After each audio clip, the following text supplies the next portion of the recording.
সবার এদিনে ছুটি থাকলেও আমাদের থাকে না। আজকে শুক্রবার, ছুটি তো দূরের কথা, ভোরে আবার ঘুম থেকে উঠতে হয়।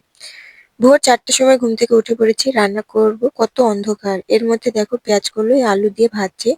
ডাউলটা আমার অনেক আগেই রান্না হয়ে গিয়েছে। ভোরের আলো প্রায় ফুটবো। এর মধ্যে ভাবছি ভাজিটা বসিয়ে ঝাড়ুটা দিয়ে নিই। অন্ধকার, লাইটটা জ্বালিয়ে দিয়েছি। কালকে আবার ঘাস কুচি করেছিল, একটু নোংরা হয়ে আছে, তাড়াহুড়ো করে ঝাড়ুটা দিয়ে নিয়েছি। ঝাড়ু দিতে ভোরের আলো ফুটে গেছে। আমি বাইরে আসছি, এসে দেখছি এত কুয়াশা, কিছু দেখা যাচ্ছে না। এর মধ্যে কাকা রস পেড়ে দিচ্ছে, নিয়ে এসে রেখে দিচ্ছে। শীতে কনকনে সবাই লেপ কম্বলের মধ্যে আছে, আর আমরা দেখো কত সকালে উঠে কাজ করি। তারপরে আবার ঠান্ডা, এত ঠান্ডা হাত পা জমে যায়। দেখো রসগুলো নিয়ে এসে ড্রামে ঢেলে দিয়েছি। ১ ড্রাম রস ৩ ঘন্টা জাল করার পর এই তো গুড়টা হয়ে গিয়েছে। নামিয়ে নিয়েছি, সারাতেও পারা হয়ে গিয়েছে, আর এখন বুক দিয়ে নিচ্ছি। তো এই তো আলহামদুলিল্লাহ গুড় বানানো শেষ।